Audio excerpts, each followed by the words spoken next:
주님과 함께하는 이 고요한 시간, 주님의 보좌 앞에 내 마음을 쏟네. 모든 것 아시는 주님께 감출 것 없네. 내 맘과 정성 다해 주 바라나이. 나 염려하지 않아도, 나 염려하지 않아도 내 쓸 것 아시니. 나 오직 주의 얼굴 구하게 다 이해할 수 없을 때라도, 이해할 수 없을 때라도 감사하며 날마다 순종하며 주 따르오리다. 온 맘 다해, 온 맘 다해 사랑합니다. 온 맘 다해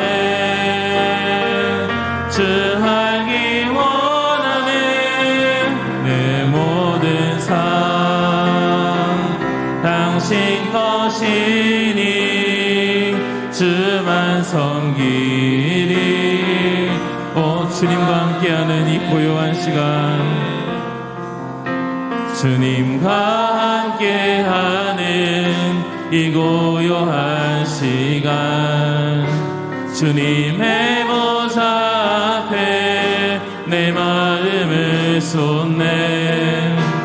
모든 것 아시는 주님께 감출 것 없네. 날마다 정성 주 바라나. 나 염려하지 않아도, 나 염려하지 않아도 내 쓸 것 아시니. 오직 주의 주님 구하게 하소서. 다 이해할 수 없을 때라도 감사하며 주 따르오리다. 온 맘 다해 사랑합니다. 온 맘 다해 사랑합니다. 온 맘 다해 주 알기 원하네. 내 모든 삶 당신 것이니 주만 섬기리. 온 맘 다해 사랑합니다. 우리 간절한 고백으로 올려드리겠습니다.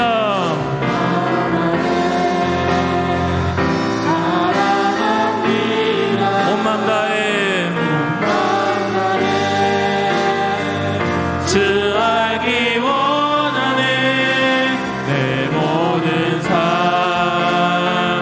당신 것이니 주만 섬기리.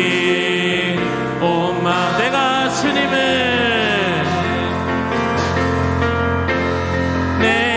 주님을 사랑한다는 고백이 거짓이 되지 않도록,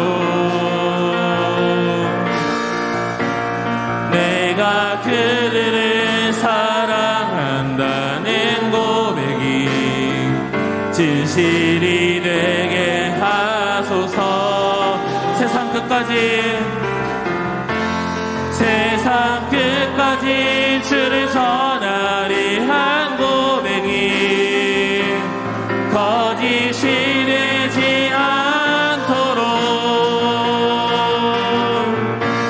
내 눈에 주의 사랑 채우사. 한 번 더 고백하겠습니다. 내가 주님을 사랑한다는 고백이. 아멘.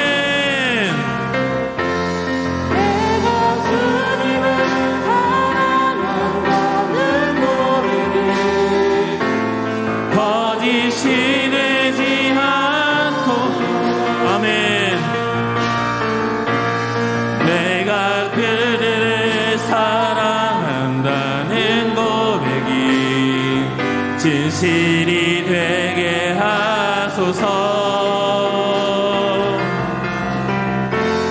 세상 끝까지 주를 전하리란 고백이 거짓이 되지 않도록 내 눈에 주의 사랑 채우사 변화시켜 주소서. 아멘.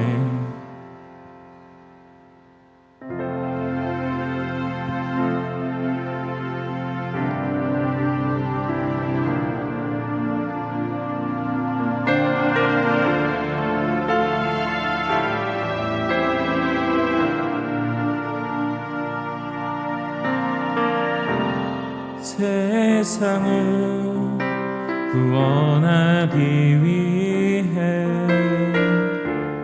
흘려야 할 피가 필요하다면 죄인을 대신하기 위해 희생의 제물 필요하시다면 내 생명 제단 위에 드리니 주 영광 위에 사용하소서.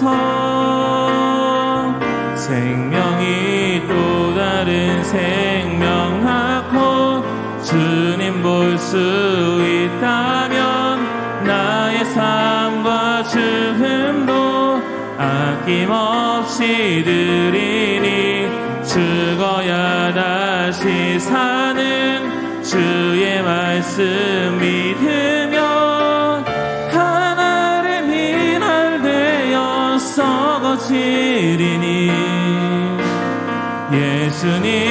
예수님처럼 살아가게 하소서.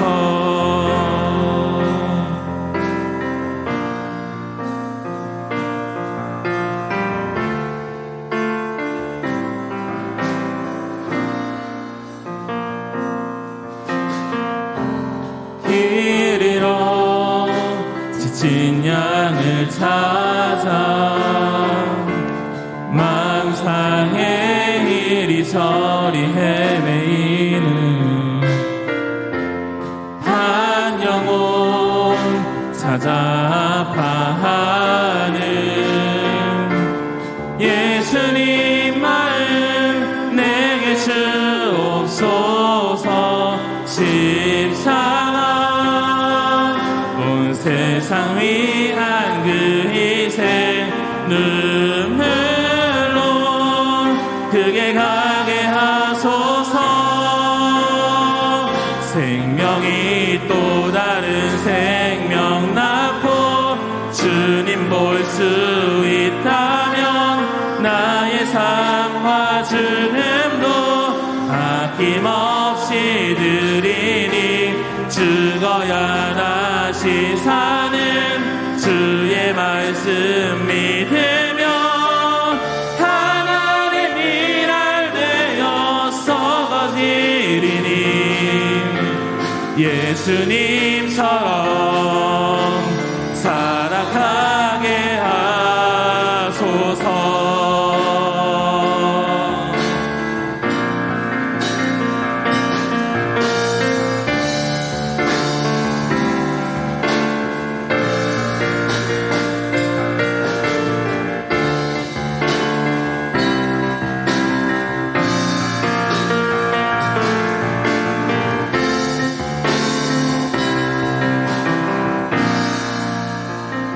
생명이 또 다른 생명 주님 볼 수 있다면 나의 삶과 죽음도 아낌없이 드리니 죽어야 다시 사는 주의 말씀 믿으며 하늘의 미랄 되어 썩어지리니 예수님처럼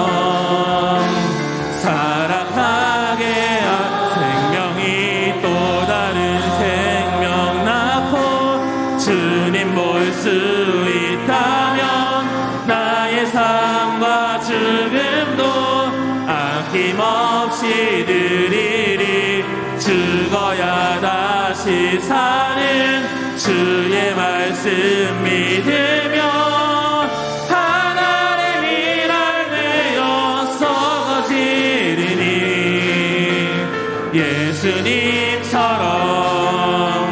살아가게 한 생명이 또 다른 생명 낳고 주님 볼 수 있다면 나의 삶과 죽음도 아낌없이 드리리 죽어야 다시 사는 주의 말씀 믿으며 하나님 일할 되어 썩어지리니 예수님처럼 살아가게 하소서. 생명이 또 다른 생명 낳고 주님 볼 수 있다면 나의 삶과 죽음도 아낌없이 드리니 죽어야 다시 사는 주의 말씀 믿으며 하나님 일할 되어 썩어지리니 예수님처럼 살아가게 하소서. 이 시간 예배를 위해서 또 오늘 또 선포될 하나님의 말씀을 두고 우리 함께 한 마음으로 기도하며 나가도록 하겠습니다.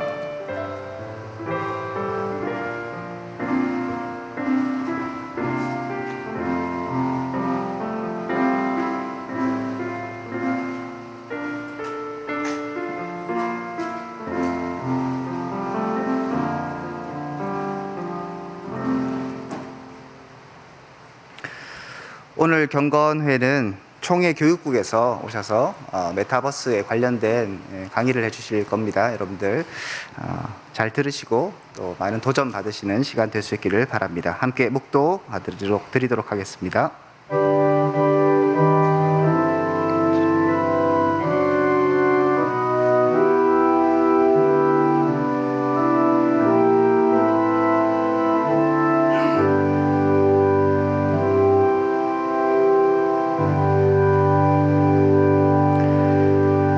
찬송가 32장 하나님께 찬양 드립니다.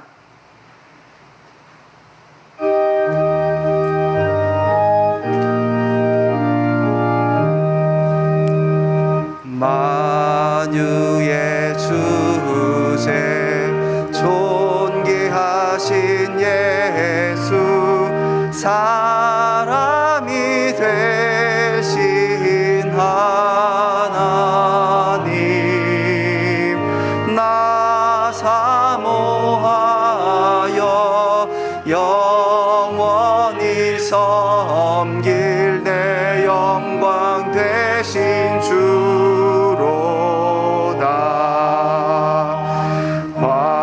화려한 동산 무성한 저수목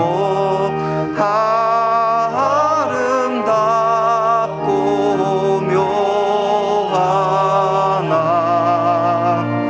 순전한 예수 더 아름다워 봄 같은 예쁨 주시네.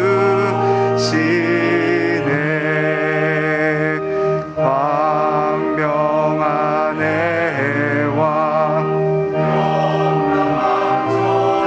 달빛 수많은 별들 빛나나 주 예수 빛은 더 찬란하여 참 비교할 수 없도다.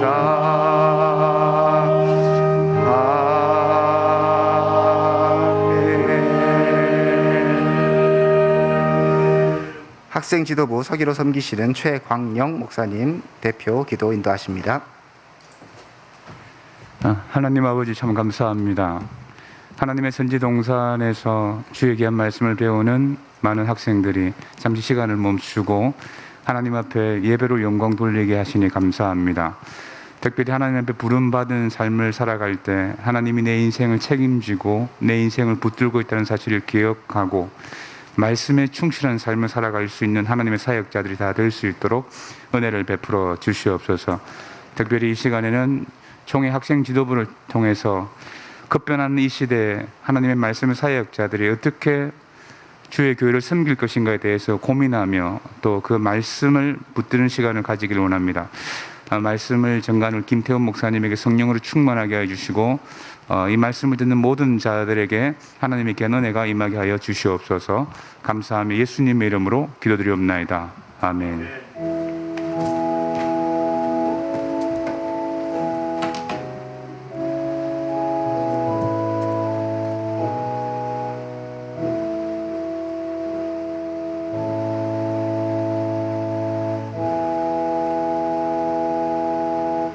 학생 지도부 총무로 섬기시는 권희찬 목사님 나오셔서 말씀 봉독해 드리겠습니다. 네, 하나님의 말씀은 고린도 전서 10장 16절 17절 2절을 봉독하겠습니다. 얻은 줄 알고 봉독하겠습니다.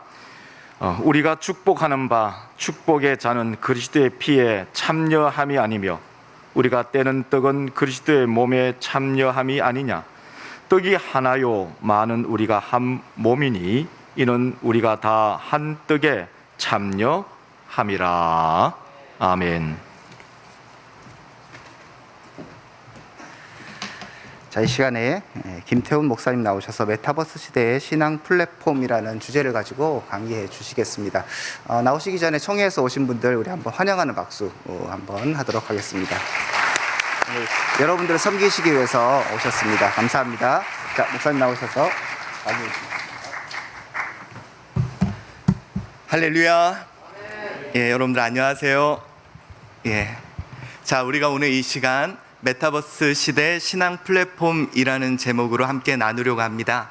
우리 대한예수교 장로회 총회에서는 또 우리 학지부에서는 우리 임원 목사님들께서 우리 새로운 시대를 맞아 우리가 어떻게 다음 세대들과 소통할 수 있는지를 고민하고 있고 실제로 그런 플랫폼들을 준비하고 있어서 오늘 여러분들과 함께 나누고 또 함께 고민하는 시간을 가지려고 합니다. 여러분, 오늘 이제 저와 함께 짧은 시간이지만 이제 우리에게 닥친 이 시대를 이해하고 이 시대에 우리가 복음으로 우뚝 서는 그런 새로운 시대를 맞이했으면 좋겠습니다. 저는 이제 화면을 띄워주시기 바랍니다. 저는요 지금 서울 한주 교회를 담임하고 있는 김태훈 목사입니다. 올해 제가 제가 김태훈 목사고요. 올해 담임 목회한 지는 20년 됐습니다. 서울에서 담임 목회를 한 지 만 25살에 담임 목회를 시작을 했고요. 환경이 어려운 교회 아무도 맞지 않겠다 그래서 여러분들 갑자기 신학을 하면서 목회를 시작을 하고 올해 만 20년, 만은 아니군요. 20년 차 그렇게 담임 목회를 하고 있습니다. 여기 계신 분들은 그리고 제가 그동안 2005년부터 여러분이 총회에서 다양한 교육 자료를 만들었고요. 그리고 요즘에는 목사님들에게 이제 이 시대의 언어를 교육하는 일을 하고 있습니다. 많은 사람들이 우리 총회에 대해서 우리 총회가 교육적으로 좀 약하다라고 생각하시는 분들이 많을 텐데요. 여러분들 우리 대한예수교 장로회 합동측 우리 총회는 정말 예전부터 우리 새로운 시대의 언어로 복음을 전해왔고 제가 이제 2005년부터 저희 총회와 어떤 일을 했냐면 여러분 간단하게 좀 소개를 해드릴게요. 당시에 우리 그냥 교재로 아이들을 가리킬 때 교단에서는 최초로 여름 성경을 학교를 할 때 멀티미디어 자료, 파워포인트 설교, 플래시 자료, 또 다양한 이미지 자료, 그리고 주제제기 드라마 이런 것을 통해 아이들을 패키지로 교육하는 것을 저희 총회에서 가장 최초로 시작을 했습니다. 여러분들께 제가 만든 것 중에 2007년에 만든 것을 하나 보여드릴게요. 이게 뭐냐면 여러분 당시의 주제가 예수님 만나기예요. 우리 아이들이 예수님을 만나야 되는데 여러분 만남을 가리키면 안 되잖아요. 예수님과 놀게 하자. 그래서 여러분 한번 맞춰보세요. 예수님이 떡을 드셨습니다. 자, 떡 드신 예수님 어디 계신지 한번 찾아보세요. 자, 집중하고 우리 예수님 어디 있는지 눈을 떼지 말고. 자, 몇 번? 1번.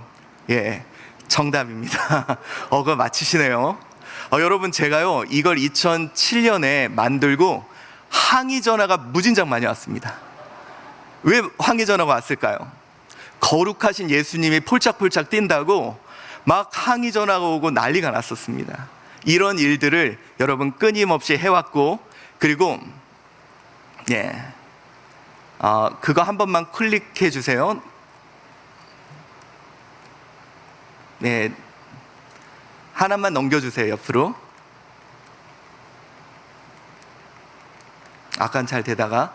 그리고 어떤 일들을 했냐면 저희가 이제 요즘 메타버스 이야기를 많이 하잖아요. 그런데 저희가 메타버스, 우리 합동 측에서는 메타버스를 여러분 당시에 2014년에 대한민국을 전도하라라는 주제로요. 전도를 뭘 가리키냐. 그래서 한국어, 중국어, 일본어, 영어 4개 국어로 이렇게 증강현실로 전도하는 것을 이미 2014년에 만들었습니다. 요즘 막 메타버스 이야기를 하고 증강현실 얘기를 할 때 4개 국어로 직접 전할 수 있는 이런 방법들을 했는데 어떻게 됐을까요? 이렇게 그냥 성공하지 못했습니다.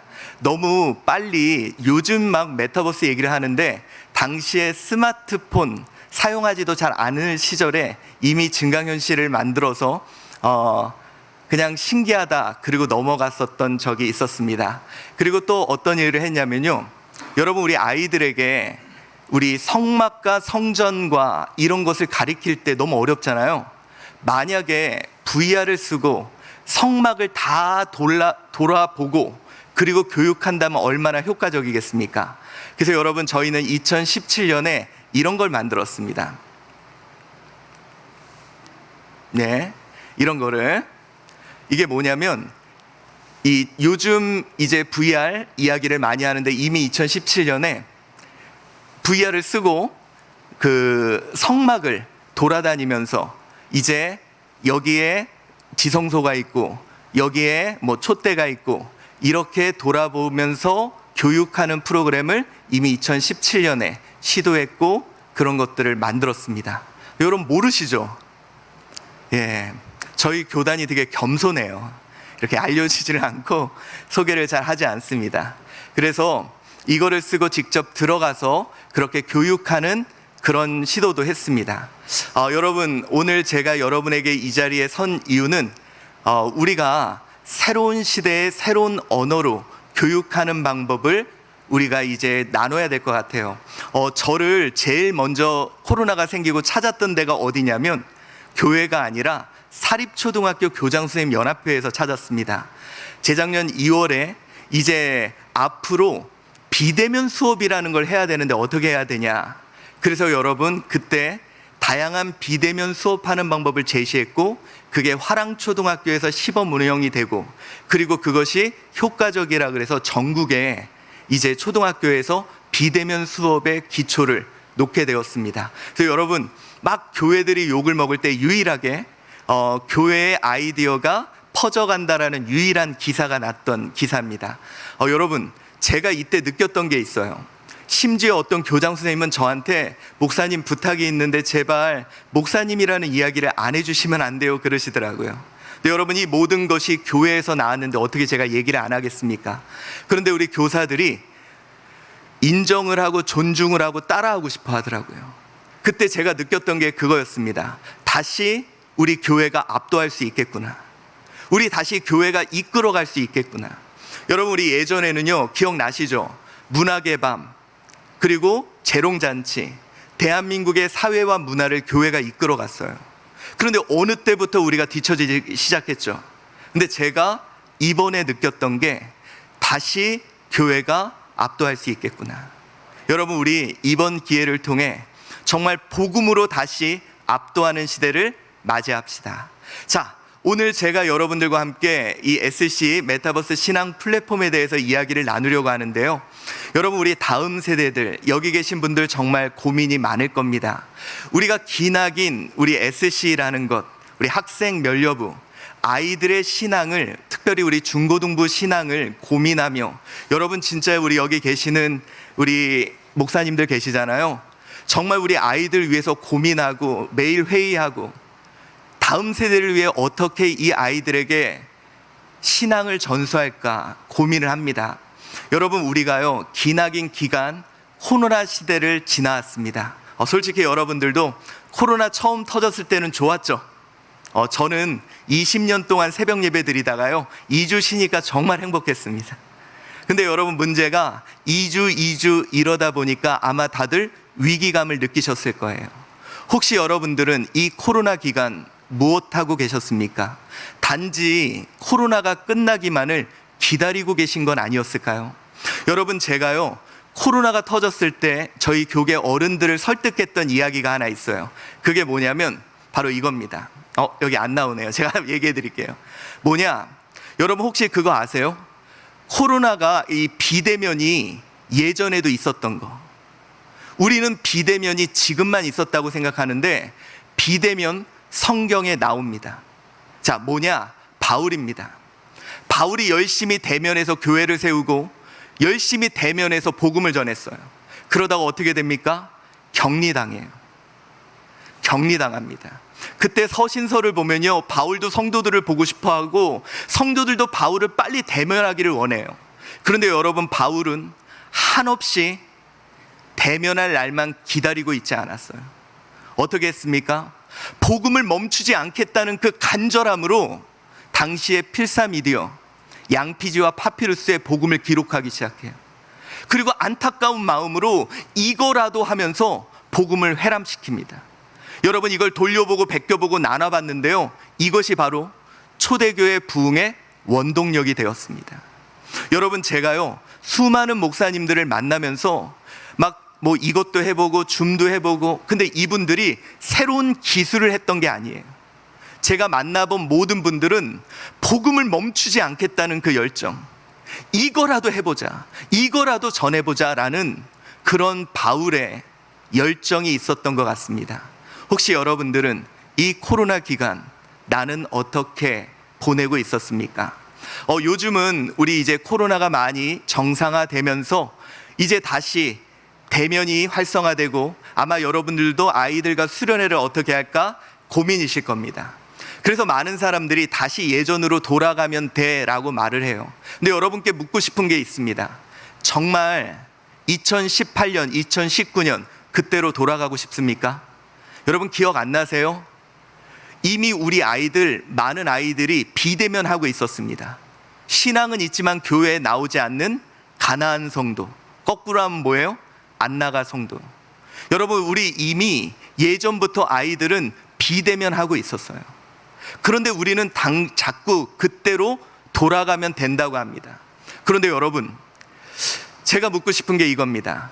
우리 그동안, 저는 이런 생각을 해요. 관성으로 해오던 대로 해왔다. 졸면서도 버스는 나아갈 수 있다. 그러나 코로나라는 문제를 한번 부딪힌 순간 우리가 안고 있던 모든 문제가 드러난 것뿐이다. 자, 그런데 여러분, 제가 여러분에게 과거로 돌아가면 안 되는 이유를 알려드릴게요. 우리는 지금 코로나 한 번을 부딪혔지만 10년 안에 우리가 명확하게 부딪힐 두 가지 사건이 있습니다. 그게 뭐냐? 첫 번째는 바로 인구 절벽이에요. 여러분, 지금 우리 중학교 1학년 아이들이 2010년생이죠. 47만입니다. 그런데 정확히 10년 후에 우리가 맞이할 아이들은 27만이에요. 반토막이 난다는 거예요. 어쩌면 여러분, 지금 내가 하고 있는 방식이라면 가리킬 아이들이 없을 수도 있습니다. 이거 준비하고 계십니까? 두 번째입니다.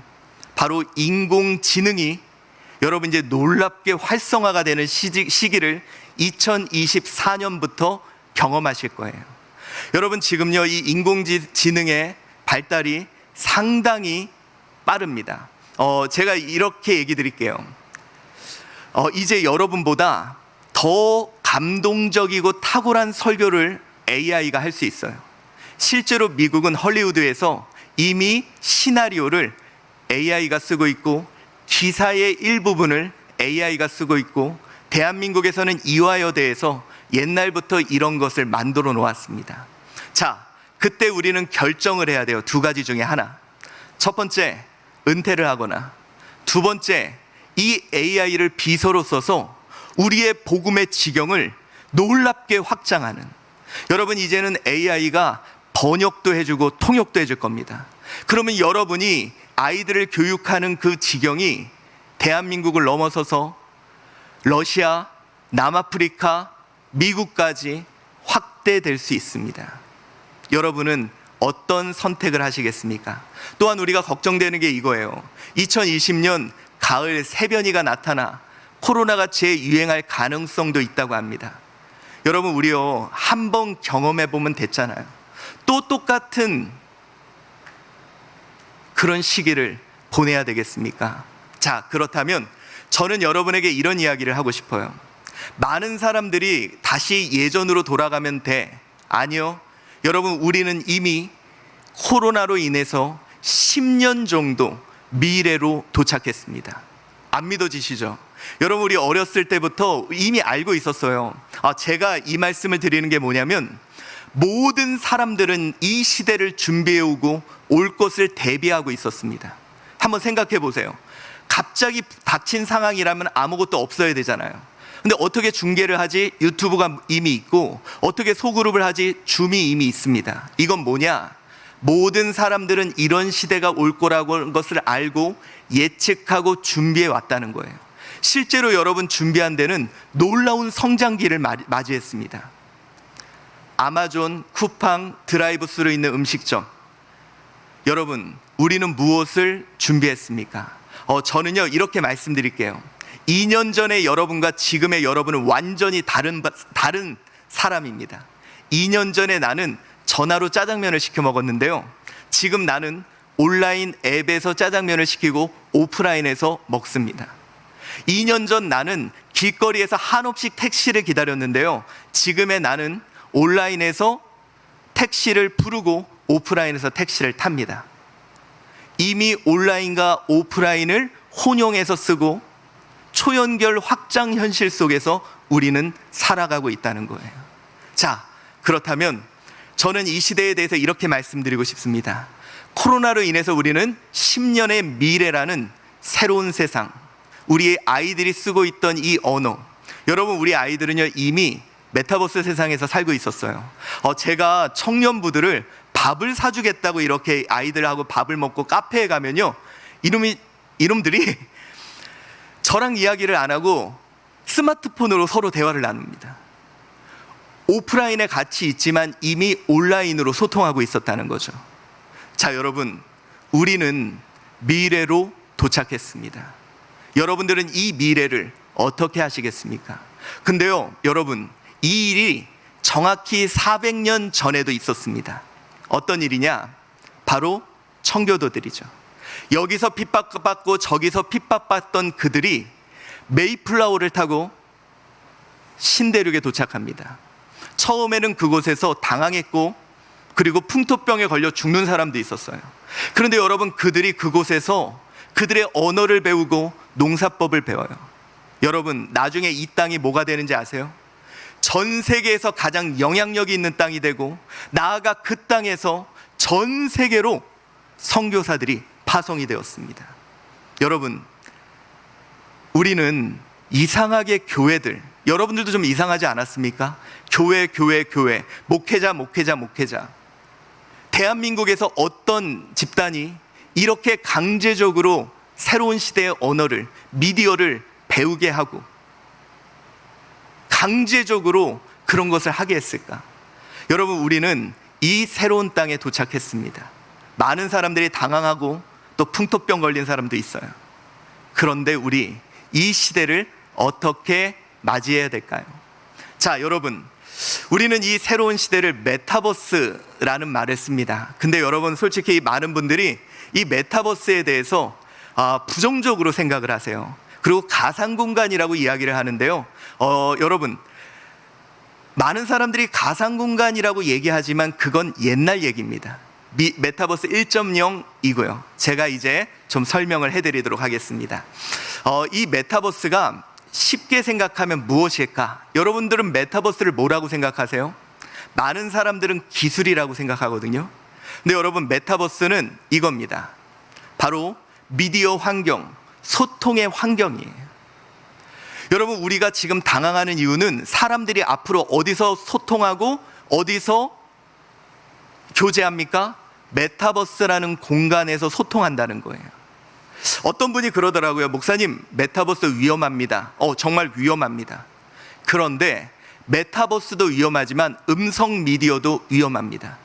여러분, 우리가 음성을 만약에 히틀러나 괴벨스 같은 사람이 잘못된 선동을 음성으로 한다면 수많은 사람들이 그것으로 인해 죽음의 길을 갈 거예요. 근데 여러분, 이 음성 미디어에 복음을 담는다면 수많은 영혼을 살릴 수 있습니다. 예전에 어떤 분이 저한테 그러더라고요. 목사님, 교회에서 영상 미디어를 사용하면 안 돼요. 성경만 봐야 됩니다. 그러시더라고요. 제가 예전으로 돌아간다는 것은 동의하겠습니다. 그런데 예수님 당시로 음성 미디어로 돌아간다면 이해하고, 우리가 모델로 삼는 초대교회 필사 미디어를 쓰는 시대로 돌아간다면 이해하겠는데, 왜 하필이면 가장 타락한 인쇄 미디어로 돌아가려고 하시냐고. 여러분, 그거 아세요?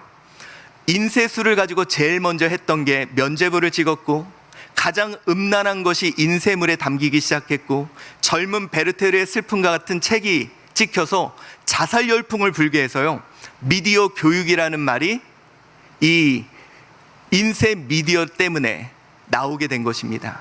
여러분, 어떻게 보면 우리는 그저 내가 익숙한 곳으로 돌아가려고 하는 것은 아닌가.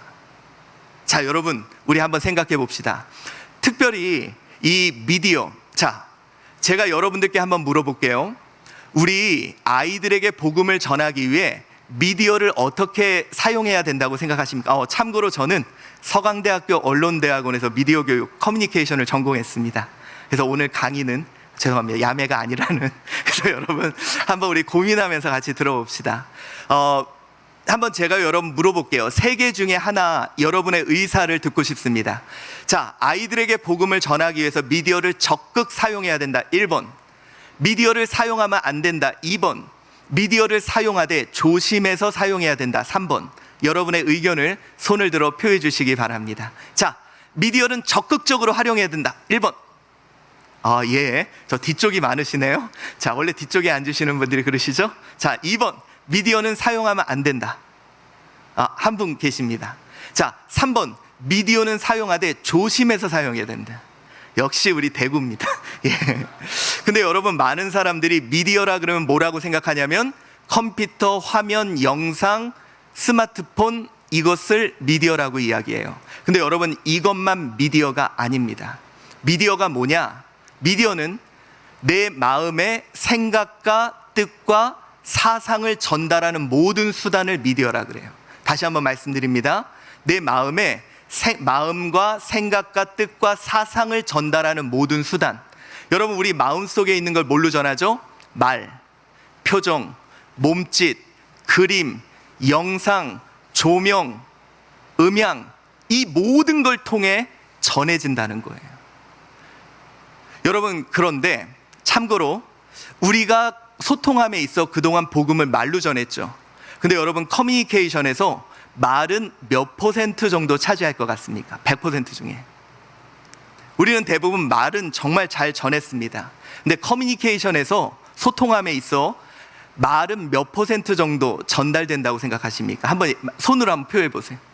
50%, 예, 10%, 30%. 자, 정답은 7%입니다. 여러분, 우리가 소통함에 있어 메시지가 전달될 때 말은 7%, 그 외에 93%는 다른 것으로 전달된다는 거예요. 안 믿어지시죠? 저를 한번 봐보세요. 자, 여러분, 여러분 안녕하세요. 저는 김태훈 목사입니다. 저희 아버지 고향이 밀양이어서요, 이렇게 경산에 오면 왠지 마음이 편해지고 가족 같아요. 오늘 여러분들과 함께하는 이 시간이 너무 마음이 편합니다. 여러분, 제가 편해 보여요, 안 편해 보여요? 안 편해 보이죠? 제 손의 메시지, 제스처가 말보다 더 큰 불안하다는 메시지를 보내고 있는 거예요. 여러분, 자, 우리가 한번 고민해 봅시다. 저와 여러분이 뭐 하는 사람이죠? 하나님의 마음과 생각과 뜻을 전하는 자들이에요. 다시 말해서 우리가 미디어입니다. 그런데 우리가 미디어로서 미디어 활용 능력이 너무도 떨어진다는 거예요. 자, 우리가 주의 깊게 봐야 될 것이 있습니다. 특별히 복음은 항상 시대에 따라 새로운 시대에 미디어를 통해 전달되었음을 여러분들은 아실 거예요. 여기 보시는 이걸 보면요, 이겁니다. 처음에 복음은 어떻게 전달되냐? 음성으로 전달됐습니다. 우리 앞에 있는 전도사님 저 좀 도와주세요. 자, 레위기 3장 17절 시작. 몰라요. 아무도 아는 사람 없어요. 걱정하지 마세요. 여러분, 예전에는요, 복음을 전할 때는 내가 다 외우고 입으로 캐리그마, 선포해야 됐어요. 그러다가 어떤 시대를 맞이했냐면 필사미디어, 목욕 재개하고 복음을 양피지와 파피루스에 기록하면서 그것이 회람되며 많은 사람에게 전달되는 시대를 맞이합니다. 그러다가 어떤 시대를 맞이합니까? 구텐베르크가 인쇄술을 발명한 후에 그게 찍어서 보관되면서 전달되는 시대를 맞아요. 그러다가 어떤 시대를 맞이합니까? 영상 미디어 시대를 통해서 저 땅끝까지 안테나가 세워지고 복음이 전달되는 시대를 맞이했고, 그리고 드디어 여러분이 스마트폰을 갖고 애니팡을 하는 순간부터 소셜 시대, 그리고 10년 후에나 올 줄 알았던 메타버스 시대가, 소통의 환경이 우리에게 그렇게 달라집니다. 자, 이거에 따라 어떻게 복음이 전달됐는지 제가 여러분에게 보여드릴게요. 자, 필사미디어입니다. 지금 여러분 성경 66권을 다 기록해서 지금 돈으로 내가 그걸 가지려면 10억 정도 돈이 필요했대요. 여기 죄송하지만 10억 정도 현금으로 갖고 계시는 분? 빚이 10억은 있으세요? 자, 여러분, 우리도 없잖아요. 그래서 이 필사미디어 시대에는 어떻게 했느냐? 그 지식과 정보를 갖고 있는 에토스, 권위자가, 갖고 있는 자가 그렇습니다, 그러면 무조건 네 하고 순종하는 방법으로 복음이 전달되기 시작했어요. 혹시 여기 여러분 죄송하지만 60대 이상인 분들이 있으십니까? 잠시만 손을 좀 들어주세요. 죄송합니다. 예, 여기 60대 분들이 여러분 기억나시죠? 우리 손편지 쓰던 시절. 그래서 이 분들이 복음을 전하던 시대에는 이런 복음 방법이 익숙했습니다. 이겁니다. 야, 어른이 하라면 해. 야, 목사님이 하라면 해. 이게 잘못된 게 아니라 그 당시에는 최고로 복음 소통하는데 최고의 언어였죠. 여러분, 이것으로 부흥한 한국교회가 있습니다. 어디냐? 저 서울 여의도에 그 목사님의 영적 권위에 모두가 순종하며 불로 하면서 부흥했던 교회. 어디예요? 여의도 복음교회. 자, 그러다가 어떤 시대를 맞이하게 되냐면 이제는 인쇄 미디어 시대를 맞이하게 돼요. 여러분, 이 인쇄 미디어 시대는 이겁니다. 없었어요, 그동안 정보가. 근데 이걸 찍어서 한 권씩 다 나눠줬어요. 이제는 각구는 있어. 근데 여러분 들여다봐도 알아요, 몰라요? 잘 모르죠. 그러니까 로고스, 누가 논리적으로 이게 옳아라고 하면서 설명하고 설득하는 방법으로 복음이 전달되기 시작한 겁니다. 자, 여러분, 여기 죄송하지만 40대 50대에 있는 분이 있으면 잠시만 손을 들어주세요. 이분들 우리가 여러분 이 복음이 이게 옳아 그러면서 끊임없이 설명하고 설득하고 아이들에게 가르치죠. 그래서 여러분, 이런 분들을 영국 BBC에서 한국에 이런 단어가 있다고 소개한 적이 있습니다. 혹시 뭔지 아세요? 꼰대. 계속 가리키고 설명하고. 여러분, 그런데 한국에 이렇게 복음을 소통하며 부흥하는 교회가 나타나기 시작했습니다. 뭐냐? 처음으로 평신도를 깨운다 그러면서 평신도들에게 복음을 설명하고 설득하고 제자 훈련을 하면서 복음을 전하기 시작했어요. 어느 교회? 예, 그렇게 교회. 자, 이렇게 복음 소통이 시대의 미디어 환경, 소통 환경에 따라 변하기 시작해요. 그러다가 어떤 시대를 맞이하냐면 영상 미디어 시대를 맞이합니다. 여러분, 이 영상 미디어 시대의 특징이 뭐냐? 정보의 양이 많아지는 거예요. 정보의 양이 많아지다 보니까 사람들이 하나하나 설명 설득이 싫어요. 자, 제가 그걸 여러분들에게 확인시켜 드릴게요. 여러분들이 영상 미디어를 사러 왔다는 거. 자, 여기 계신 우리 신학생들이니까 책을 많이 읽으시겠죠? 2021년 작년 나는 책을 5권 이상 읽었다 하시는 분 손 들어보세요. 제가 좀 깎아 드릴게요. 자, 책을 3권 이상 읽었다 하시는 분 손 들어보세요. 생명의 삶 손 내리세요. 예, 싹 내려갔어요. 없어요 이제 우리. 자, 여러분, 더 놀라운 게 뭐냐? 이렇게 책을 안 읽는데 요즘에 우리가 아는 게 많아요. 할 얘기가 많아요. 그게 뭐냐?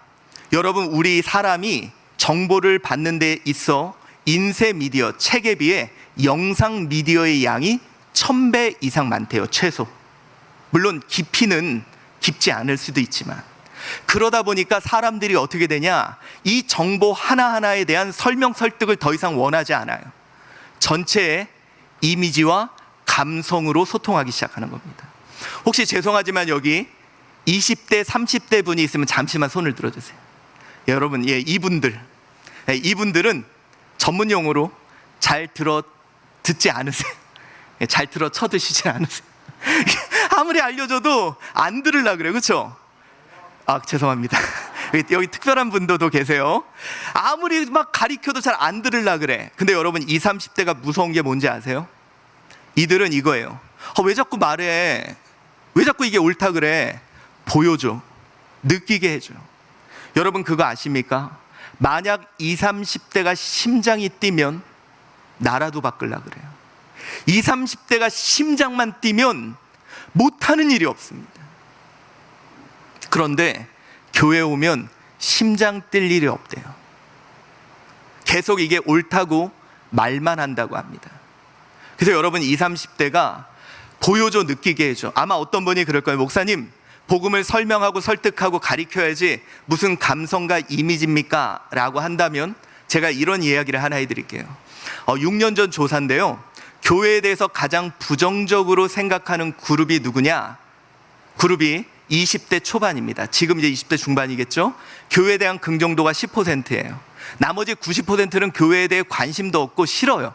근데 여러분, 이 그룹을 갖고 다른 조사를 했는데 너희들이 결혼해서 이루고 싶은 가정 1위가 션과 정혜영, 2위가 차인표 신혜라, 3위가 최수종 하이라였다고 합니다.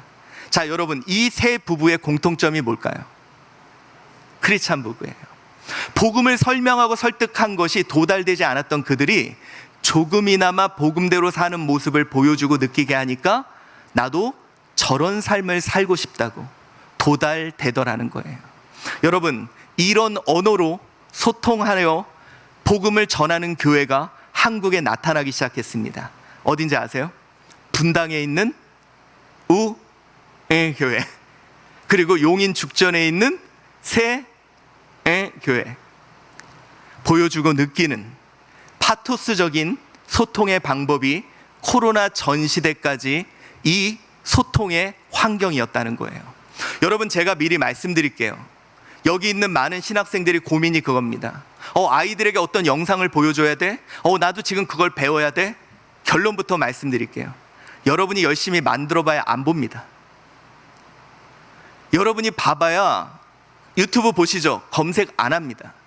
자, 우리는 그러면 어떻게 접근을 해야 되느냐? 음성 미디어부터 영상 미디어까지는요, 흔히 미디어 1.0이라 그래서 유사점이 있었습니다. 뭐냐? 말하는 사람이 있고 듣는 사람이 있고 보여주는 사람이 있고 보는 사람이 있고 느끼게 하는 사람이 있고 느껴지는 사람이 있었어요. 다시 말해 주체와 객체가 명확한 우리의 교육의 패러다임은 어떻게 복음을 전할까입니다. 근데 여러분 아시다시피 물은 높은 데서 낮은 데로 흐르듯 매스미디어라 그래서요, 전하는 자가 커야 돼요. 솔직히 여기 신학생들 여러분들이 그럴 거예요. 내가 전하기 위해서는 일단 내가 커야 돼. 그래야 나는 전할 수 있어. 그런데 코로나 기간 특이한 일이 하나 생겼습니다. 뭔지 아세요? 7살짜리 보람이라는 여자아이 유튜버 하나가 나오는 광고 수익이 MBC 전체의 광고의 매출을 넘어선 적이 있습니다. 여러분, 그만큼 영향력이 있었다는 거예요. 이 말이 우리에게 주는 시사점이 뭔지 아십니까? 혹시 여기 계신 어떤 한 분이 그 복음의 영향력이 서울에 있는 대형 교회를 넘어서고 교단을 넘어설 수 있는 영향력을 행사할 수 있는 시대가 왔다는 겁니다. 근데 이렇게 분위기가 썰렁하죠.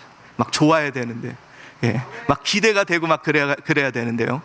자, 여러분, 아까도 제가 이야기했듯 우리에게 찾아온 이 새로운 시대는요, 다른 시대가 아닌 소통의 환경의 변화예요. 우리에게 찾아온 이 소셜과 메타버스 시대, 이미 우리는 소셜 시대를 통해 메타버스 훈련을 했고요. 이제는 메타버스 2.0 시대를 맞이했는데 제가 조금 더 쉽게 설명을 해드리도록 하겠습니다. 우리가 흔히 생각하는, 우리가 요즘에 많이 막 메타버스라고 하는 것 대부분은 메타버스 1.0입니다. 뭐냐?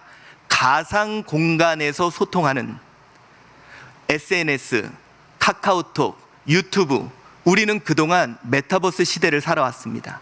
가상 공간에서 소통하는. 근데 여러분, 왜 교회 말고 세상이 메타버스에 지금 열광하고 모든 자본과 기술이 메타버스에 쏠리냐면 소통 공간이, 새로운 공간이 열린 거예요. 그게 뭐냐?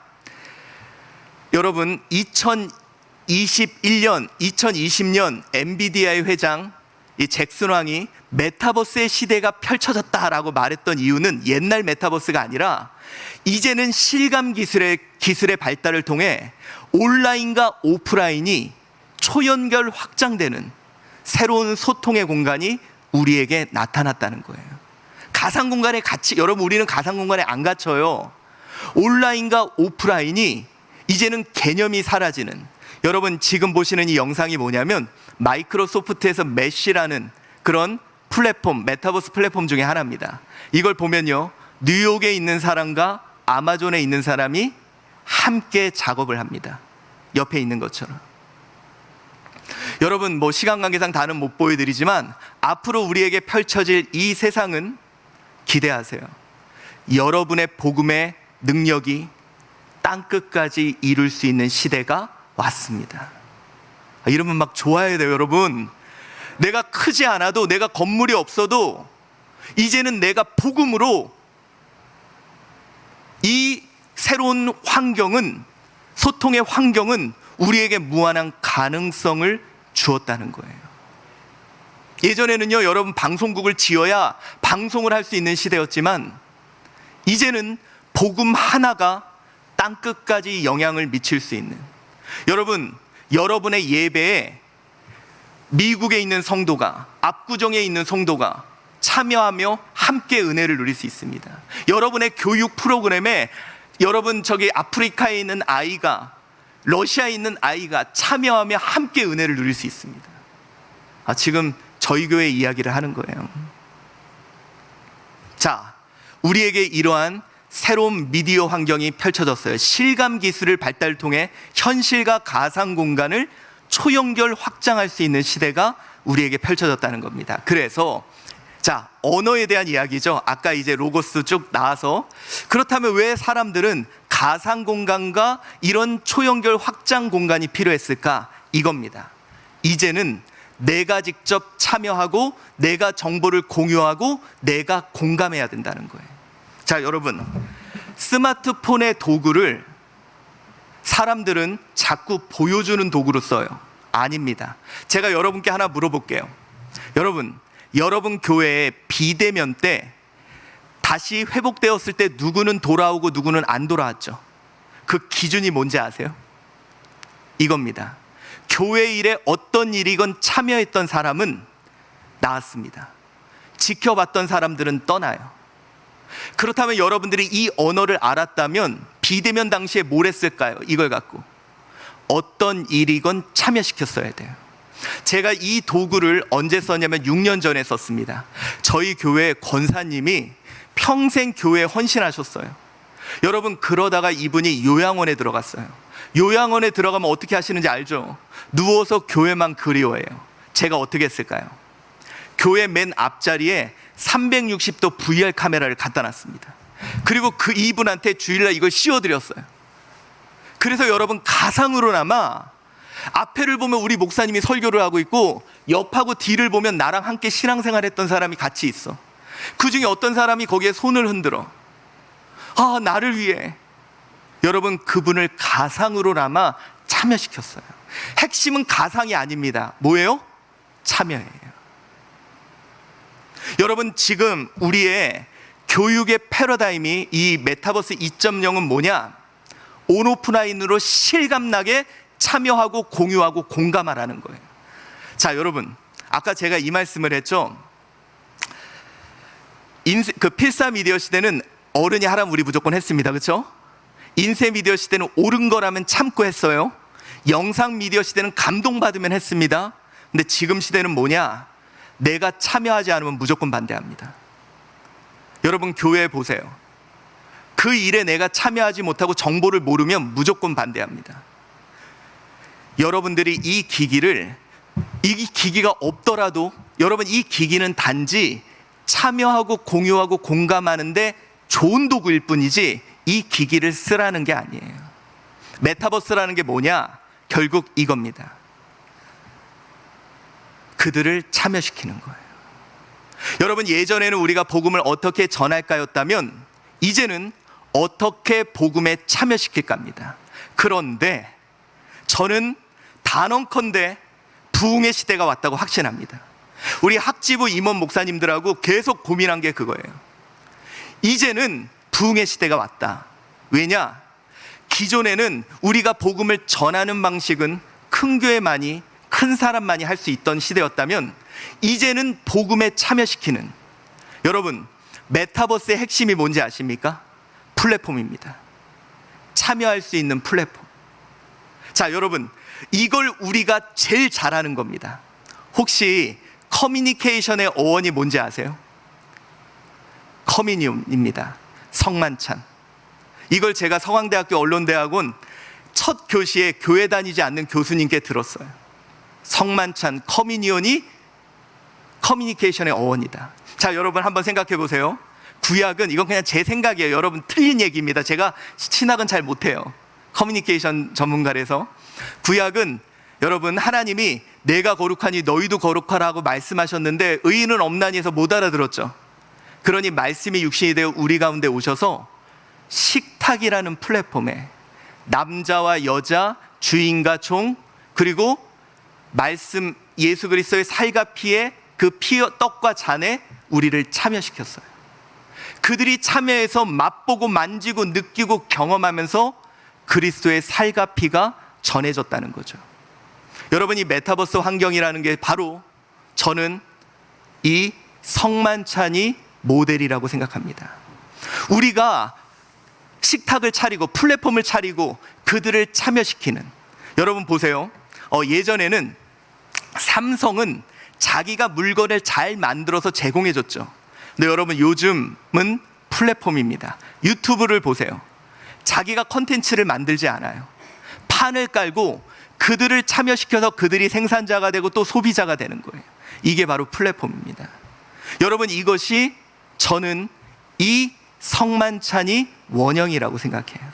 이제 저와 여러분이 고민해야 될 새로운 시대의 메타버스 신앙 플랫폼을 우리 학지부에서는 이것을 구축하고 이러한 새로운 언어를 교육하려고 합니다. 여러분, 기존에는 우리가 모든 것을 갖추고 제공하는 시스템이었다면 이제는 그들이 참여할 수 있는 판을 만들고 아이들이 참여할 수 있는 판을 만들고 복음의 떡과 잔을 준비하고 그들이 직접 참여하며 경험할 수 있는, 여러분, 우리 목사님들과 고민했던 게 그거예요. 이렇게 자신 있는 이유는 뭐냐? 복음은 압도한다. 그들이 참여해서 한 번 복음을 맛보면, 한 번 복음을 냄새 맡으면, 한 번 복음을 경험하면 그 아이들은 절대로 떠나지 않을 거다. 그래서 저희 총회에서는 이 신앙 플랫폼을 이제 만들고 있습니다. 아까 말했듯 새로운 미디어 환경, 소통의 환경을 우리가 배우고 이 교회 플랫폼을 만들어 아이들이 직접 참여하며 경험할 수 있는 신앙 플랫폼을 우리는 만들려고 하고, 그리고 3스텝으로 이런 플랫폼을 만드는 최종적인 목적을 가지고 있고요. 그를 위해 이제 생산자가 되는 훈련, 그리고 그들이 참여하는 훈련, 그리고 1단계로 지금 언어 훈련을 우리가 준비하고 있어요. 그래서 여러분 시간 관계상 다는 못 보여드리지만요, 이런 메타버스 환경 속에서 초연결 확장 공간에서 아직 이 프렌드는 플랫폼 기능은 없지만 이 언어를 배우는 데는 효과적이어서 우리 총회에서는 또 이런 것을 가지고 여러분들이 새로운 시대에 참여하게 하는 그런 모습을 교육하는 그런 컨텐츠를 지금 또 교육 프로그램을 준비하고 있습니다. 자, 여러분, 이제 우리 새로운 시대를 맞이했습니다. 저는 복음의 시대가 왔다고 확신합니다. 이제 이 아이들이 복음을 경험할 수 있는 그 시대. 그래서 여러분들도 이 플랫폼에 대해, 이 성만찬 자리에 그들이 참여해서 맛만 보면, 경험만 하면 떠나지 않는 이 새로운 미디어 환경, 소통의 환경이 우리에게 펼쳐졌다는 걸 알고 앞으로 우리 총회가 여러분들과 함께 이 새로운 시대의 새로운 언어를 어떻게 배울지. 자, 여러분, 선교사님들은 새로운 땅에 가서 언어를 배워서 복음을 전하기 위해 최소한 언어를 5년 정도 훈련하고 연습합니다. 이제 우리가 이 새로운 시대 아이들에게 복음을 전하기 위해 이 새로운 언어를 5년, 아니 5일만이라도 훈련하고 연습하고 준비하는 저와 여러분 되시기를 바랍니다. 우리 학생 지도부가, 우리 목사님들이 정말 고민을 많이 하시고 이제 여러분들과 함께 하도록 하겠습니다. 감사합니다. 기도하겠습니다. 사랑이 많으신 하나님, 우리 새로운 시대, 우리 코로나로 인하여 새로운 땅으로 도착하였습니다. 하나님, 이 시대의 언어로 복음을 전하려 합니다. 복음은 압도합니다. 한번 맛보고 만지고 느끼고 경험하고 들으면 그 복음의 능력이 이 아이들의 영혼을 살릴 줄 믿습니다. 이제 우리 함께 이 일을 감당해내게 하여 주시고 함께 힘을 모으게 하시고 이 한 떡을 나누며 하나의 아름다운 공동체가 되게 하여 주시옵소서. 감사하오며 예수 그리스도의 이름으로 기도드리옵나이다.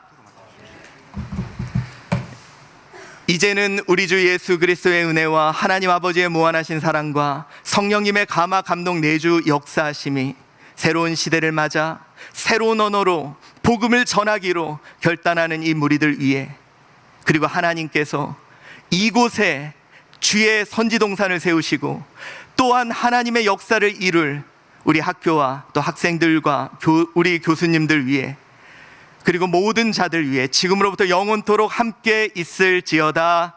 아멘.